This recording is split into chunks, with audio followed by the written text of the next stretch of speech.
हमारी सुबह से प्रायोरिटी एक ही चीज़ के ऊपर है कि ज़िंदगी को दोबारा रवां दवां करें, सारी चीज़ें करें। मैं जनरेटर भी चल रहे हैं, तो उसके लिए रोड्स मेजॉरिटी खुल गई हैं, कुछ रह गई हैं, वो खुल जाएंगी। बाकी सारी चीज़ें आपके सामने हैं। तकरीबन रूटीन पे इस्लामाबाद आ चुका हुआ है। जो कुछ थोड़ी बहुत चीज़ें रह जाएंगी वो आज शाम तक हमारी कोशिश है हो जाए। जो केसेस से रिलेटेड और जो लोग अरेस्ट हुए उनसे रिलेटेड डिटेल्स जो है वो आपको ऑलरेडी चीफ कमिश्नर साहब और आईजी साहब ने बता दी है। तीसरे नंबर पर ये जो फ्लाईओवर अंडरपास F9 वाला है, ये हमारी टारगेट लाइन दिन थे हमारे 60, लेकिन जिस तरह हम प्रोग्रेस कर रहे हैं इंशाल्लाह हम आपको उससे एक आधा हफ्ता पहले ही 60 दिन से भी पहले खोल के ट्रैफिक के लिए रवां दवां कर देंगे इंशाल्लाह ताला। उसके लिए CDA और ये कॉन्ट्रैक्टर बहुत मेहनत कर रहे हैं, विजिट्स कर रहे हैं। चीफ कमिश्नर ख़ुद डेली बेसिस पे आ रहे हैं और मॉनिटर कर रहे हैं। तो ये एक बड़ा रिलीफ होगा इस सारे इलाके के लिए। लेकिन अभी जो हमने फैसला किया है थोड़ी देर पहले वो ये कि इसके साथ जो F9 और F10 का जंक्शन है, यहाँ की सारी ट्रैफिक वहाँ पे जाके फिर ख़राब हो जानी थी। तो हमने फौरी तौर पे वहाँ पे भी या कोई अंडरपास अभी फाइनल डिज़ाइन CDA कर लेंगे, उसको भी सिग्नल फ्री कर देंगे उस चौक को, ताकि F10 वाले और G9 वो सारे लोगों को बहुत बड़ा रिलीफ मिल जाएगा। तो उसके ऊपर हम 1-2 दिन में काम करके उस पर भी इंशाल्लाह काम शुरू कर देंगे इसके साथ ही, ताकि वो भी काम शुरू हो जाए। बाकी रही बात, ऑलरेडी इन दोनों ने प्रेस कॉन्फ्रेंस में आपको बता दी है, तमाम अफगान शहरी 31 दिसंबर के बाद इस्लामाबाद की टेरिटरी में नहीं रह सकेंगे। अगर उनको रहना होगा तो उनको NOC लेना पड़ेगा DC ऑफिस से। उसकी तमाम तफसीलात आपसे कमिश्नर साहब और IG साहब अगले दिनों में करेंगे, लेकिन हम हर तरीके से उनको इतला करेंगे। लेकिन 31 दिसंबर के बाद कोई अफगान शहरी NOC के बगैर इस्लामाबाद में नहीं रह सकेगा। बाकी नकवी साहब ये बताइएगा कि जो वज़ीर आला खैबर पख्तूनख्वा हैं उन्होंने अभी अपनी प्रेस कॉन्फ्रेंस की है और उसमें कहा है कि हमारे भी 6 लोग जो हैं वो शहीद हुए हैं, और साथ में उन्होंने कहा है कि बतौर वज़ीर आला मैं ख़ुद IG इस्लामाबाद जो हैं उनके ख़िलाफ़ FIR जो कटेगी उसमें मुद्दई बनूंगा। दूसरा एक वीडियो वायरल है D चौक की, जिसमें कंटेनर के ऊपर नमाज पढ़ते हुए एक कारकुन को जो है वो रेंजर्स की जानिब से धक्का देकर तीनों कंटेनर से नीचे फेंका गया। क्या आप उस अमल की भी मजम्मत करते हैं कि नहीं होना चाहिए था नमाज पढ़ते हुए? पहली बात, कल से वो जब से वो भागे हैं उसके बाद एकदम प्रोपेगेंडा शुरू हो गया कि जी 33 लाशें एक हॉस्पिटल में हैं, पता नहीं कितनी लाशें एक हॉस्पिटल में हैं। इनके लोग सुबह से हॉस्पिटल के चक्कर लगा रहे हैं कि वो डेड बॉडीज ढूंढ लें या कल भी आए, कल भी चेक कर लें। मैंने कल भी आपके किसी साथी ने सवाल किया था, मैंने कहा था कि मुझे अगर कोई है तो नाम बता दें कि ये फलां मदावत। अभी तक कोई नाम या कुछ नहीं बता सके। दूसरे नंबर पर आप लोग वहाँ मौजूद थे सारे के सारे, आप मुझे बता दें कि किस पुलिस वाले के पास गन थी। कोई एक पुलिस वाले के पास मुझे गन बता दें। उसके बाद इन्होंने हर बंदे के हाथ में कैमरा था। अगर गोली चल रही होती तो इन्होंने गोली की क्या, इन्होंने तो उसको पूरे दुनिया में चला देना था कि इन्होंने गोली चला दी है। अब उनको अपनी शर्मिंदगी छुपाने का कोई तरीका नहीं मिल रहा। मैं इनको फिर चैलेंज कर रहा हूँ कि भाई मुझे भी इतला कर दें कि अगर कोई ऐसा बंदा हलाक हुआ है या कोई चीज़ हुई है तो हमें कम से कम बता दें। वो ना कल बता सकें, ढूंढ रहे हैं कि कहीं पे कोई मिल जाए या कुछ हो जाए। इन्होंने मुझे बताया, इन्होंने हॉस्पिटल वालों ने कि कल भी चक्कर लगा रहे थे, आज भी चक्कर लगा रहे थे। तो हमारी तरफ से फिर मैं कहूँगा कि आप चले गए हैं, इज़्ज़त के साथ चले गए हैं, वो बेहतर है। और बाकी उनकी जो बाकी चीज़ें CM की, मैं उनके ऊपर ज़्यादा कमेंट नहीं करूँगा। सर ये बता दें कि क्या बुशरा बीबी क्योंकि FIR में भी नामजद है, क्या उनकी गिरफ्तारी के लिए टीमें KP जाएंगी, वहाँ से उनको गिरफ्तार करके लाया जाएगा? आप देखें आगे क्या करते हैं। और सर ये बताइएगा कि सोशल मीडिया पर बहुत सी वीडियोज़ हैं जिसमें D चौक में लोग जख्मी नज़र आ रहे हैं, तो आप उन वीडियोस को फेक कहेंगे या फिर वीडियो पुरानी है? नहीं, एक सेकेंड, फेक वीडियोस को मैं नहीं कहूँगा। मुझे सिर्फ ये बता दें कि अगर किसी को पत्थर लगा तो पत्थर तो हमें भी लगे हुए हैं। अगर किसी को कहीं पे कोई ज़ख्मी, तो मैं नहीं कह रहा कि नहीं हुए होंगे, पत्थर लगा होगा जख्मी। हमारे पुलिस वाले भी तो आंसू गैस चला रहे थे, वो भी चला रहे थे। एक अलग बात है कि उन्होंने कितनी आंसू गैस चलाई, हम आपको वो सारा डाटा भी सारा शेयर करेंगे। लेकिन मैं जो उनका क्लेम कर रहा हूँ मैं वो बता रहा हूँ कि भाई मुझे बता दो कि कौन सा बंदा आपका मरा है, कौन मरा है, क्या मरा है, कोई हमें डिटेल बता दो। आपके हर कैमरे में, हर मोबाइल में उस टाइम फुटेज बना रहे थे, कहीं एक फायरिंग की फुटेज बता दो, कुछ बता दो, कुछ तो बता दें। ठीक है, थैंक यू। काबीना का जो इजलास हो रहा है उसमें आपकी तमाम जो वज़ारत दाखिला की जो रिपोर्ट है क्या वो पेश अभी हम प्राइम मिनिस्टर को और कैबिनेट को पेश करने लगे वो इंशाल्लाह ताला। ये बताएं कि अदालती हुक्म के बावजूद एहतजाज हुआ, तोड़-फोड़ हुई, हंगामाराई हुई, क्या कंडेमनेड कोर्ट में भी जाएंगे? हम जाएंगे, हम कोर्ट में जाएंगे, पूरी रिपोर्ट चीफ कमिश्नर साहब जमा कराने लगे और कोर्ट को सारा बताएंगे कि क्या एग्जैक्टली हुआ। हाँ जी सर, बैन के हवाले से भी कोई इसमें तजवीज़ शामिल है? वो आपको इंफॉर्मेशन मिनिस्टर बताएंगे। अभी तक मेरे एजेंडे में तो सिर्फ मुझे पता है कैबिनेट के एजेंडे में यही शामिल है कि हमने कैबिनेट को ब्रीफ करना है जो पिछले 4 दिन की सूरत हाल थी। दोबारा आ जाते हैं, पीटीआई को बार-बार दोबारा वो आ जाए।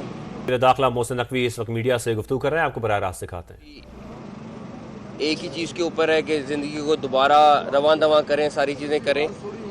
मैं जनरेटर भी चल रहे हैं, तो उसके लिए रोड्स मेजॉरिटी खुल गई हैं, कुछ रह गई हैं, वो खुल जाएंगी। बाकी सारी चीज़ें आपके सामने तकरीबन रूटीन पे इस्लामाबाद आ चुका हुआ है। जो कुछ थोड़ी बहुत चीज़ें रह जाएंगी वो आज शाम तक हमारी कोशिश है हो जाए। जो केसेस से रिलेटेड और जो लोग अरेस्ट हुए उनसे रिलेटेड डिटेल्स जो है वो आपको ऑलरेडी चीफ कमिश्नर साहब और आईजी साहब ने बता दी है। तीसरे नंबर पर ये जो फ्लाईओवर अंडरपास F9 वाला है, ये हमारी टारगेट लाइन दिन थे हमारे 60, लेकिन जिस तरह हम प्रोग्रेस कर रहे हैं इंशाल्लाह हम आपको उससे एक आधा हफ्ता पहले ही 60 दिन से भी पहले खोल के ट्रैफिक के लिए रवान दवा कर देंगे इंशाल्लाह ताला। उसके लिए CDA और ये कॉन्ट्रैक्टर बहुत मेहनत कर रहे हैं, विजिट्स कर रहे हैं, चीफ कमिश्नर ख़ुद डेली बेसिस पे आ रहे हैं और मॉनिटर कर रहे हैं। तो ये एक बड़ा रिलीफ होगा इस सारे इलाके के लिए। लेकिन अभी जो हमने फ़ैसला किया है थोड़ी देर पहले वो ये कि इसके साथ जो F9 और F10 का जंक्शन है, यहाँ की सारी ट्रैफिक वहाँ पे जाके फिर ख़राब हो जानी थी, तो हमने फौरी तौर पे वहाँ पे भी या कोई अंडरपास अभी फाइनल डिज़ाइन CDA कर लेंगे, उसको भी सिग्नल फ्री कर देंगे उस चौक को, ताकि F10 वाले और G9 वो सारे लोगों को बहुत बड़ा रिलीफ मिल जाएगा। तो उसके ऊपर हम 1-2 दिन में काम करके उस पर भी इंशाल्लाह काम शुरू कर देंगे इसके साथ ही, ताकि वो भी काम शुरू हो जाए। बाकी रही बात, ऑलरेडी इन दोनों ने प्रेस कॉन्फ्रेंस में आपको बता दी है, तमाम अफगान शहरी 31 दिसंबर के बाद इस्लामाबाद की टेरिटरी में नहीं रह सकेंगे। अगर उनको रहना होगा तो उनको NOC लेना पड़ेगा DC ऑफिस से। उसकी तमाम तफसीलात आपसे कमिश्नर साहब और IG साहब अगले दिनों में करेंगे, लेकिन हम हर तरीके से उनको इतला करेंगे। लेकिन 31 दिसंबर के बाद कोई अफगान शहरी NOC के बगैर इस्लामाबाद में नहीं रह सकेगा। बाकी नकवी साहब ये बताइएगा कि जो वज़ीर आला खैबर पख्तूनख्वा हैं उन्होंने अभी अपनी प्रेस कॉन्फ्रेंस की है और उसमें कहा है कि हमारे बीच 6 लोग जो हैं वो शहीद हुए हैं, और साथ में उन्होंने कहा है कि बतौर वज़ीर आला मैं ख़ुद IG इस्लामाबाद जो हैं उनके ख़िलाफ़ FIR जो कटेगी उसमें मुद्दई बनूंगा। दूसरा एक वीडियो वायरल है D चौक की, जिसमें कंटेनर के ऊपर नमाज़ पढ़ते हुए एक कारकुन को जो है वो रेंजर्स की जानिब से धक्का देकर 3 कंटेनर से नीचे फेंका गया। क्या आप उस अमल की भी मजम्मत करते हैं कि नहीं होना चाहिए था नमाज़ पढ़ते हुए? पहली बात, कल से वो जब से वो भागे हैं उसके बाद एकदम प्रोपेगेंडा शुरू हो गया कि जी 33 लाशें एक हॉस्पिटल में हैं, पता नहीं कितनी लाशें एक हॉस्पिटल में हैं। इनके लोग सुबह से हॉस्पिटल के चक्कर लगा रहे हैं कि वो डेड बॉडीज ढूंढ लें या कल भी आए, कल भी चेक कर लें। मैंने कल भी आपके किसी साथी ने सवाल किया था, मैंने कहा था कि मुझे अगर कोई है तो नाम बता दें कि ये फ़लाँ बंदा। अभी तक कोई नाम या कुछ नहीं बता सके। दूसरे नंबर पर आप लोग वहाँ मौजूद थे, सारे के सारे। आप मुझे बता दें कि किस पुलिस वाले के पास गन थी। कोई एक पुलिस वाले के पास मुझे गन बता दें। उसके बाद इन्होंने हर बंदे के हाथ में कैमरा था। अगर गोली चल रही होती तो इन्होंने गोली की क्या, इन्होंने तो उसको पूरे दुनिया में चला देना था कि इन्होंने गोली चला दी है। अब उनको अपनी शर्मिंदगी छुपाने का कोई तरीका नहीं मिल रहा। मैं इनको फिर चैलेंज कर रहा हूँ कि भाई मुझे भी इतला कर दें कि अगर कोई ऐसा बंदा हलाक हुआ है या कोई चीज़ हुई है तो हमें कम से कम बता दें। वो ना कल बता सकें, ढूंढ रहे हैं कि कहीं पे कोई मिल जाए या कुछ हो जाए। इन्होंने मुझे बताया, इन्होंने हॉस्पिटल वालों ने कि कल भी चक्कर लगा रहे थे, आज भी चक्कर लगा रहे थे। तो हमारी तरफ से फिर मैं कहूँगा कि आप चले गए हैं, इज़्ज़त के साथ चले गए हैं, वो बेहतर है। और बाकी उनकी जो बाकी चीज़ें सीएम की, मैं उनके ऊपर ज़्यादा कमेंट नहीं करूँगा। सर ये बता दें कि क्या बुशरा बीबी क्योंकि एफआईआर से भी नामजद है, क्या उनकी गिरफ्तारी के लिए टीमें केपी जाएंगी, वहाँ से उनको गिरफ्तार करके लाया जाएगा? आप देखें आगे क्या करते हैं। अब सर ये बताइएगा कि सोशल मीडिया पर बहुत सी वीडियोज़ हैं जिसमें डी चौक में लोग जख्मी नज़र आ रहे हैं, तो आप उन वीडियोज़ को फेक कहेंगे या फिर वीडियो पुरानी है? नहीं, एक सेकेंड, फेक वीडियोस को मैं नहीं कहूँगा। मुझे सिर्फ ये बता दें कि अगर किसी को पत्थर लगा है तो पत्थर तो हमें भी लगे हुए हैं। अगर किसी को कहीं पे कोई ज़ख्मी, तो मैं नहीं कह रहा कि नहीं हुए होंगे, पत्थर लगा होगा जख्मी। हमारे पुलिस वाले भी तो आंसू गैस चला रहे थे, वो भी चला रहे थे। एक अलग बात है कि उन्होंने कितनी आंसू गैस चलाई, हम आपको वो सारा डाटा भी सारा शेयर करेंगे। लेकिन मैं जो उनका क्लेम कर रहा हूँ मैं वो बता रहा हूँ कि भाई मुझे बता दो कि कौन सा बंदा आपका मरा है, कौन मरा है, क्या मरा है, कोई हमें डिटेल बता दो। आपके हर कैमरे में, हर मोबाइल में उस टाइम फुटेज बना रहे थे, कहीं एक फायरिंग की फुटेज बता दो, कुछ बता दो, कुछ तो बता दें।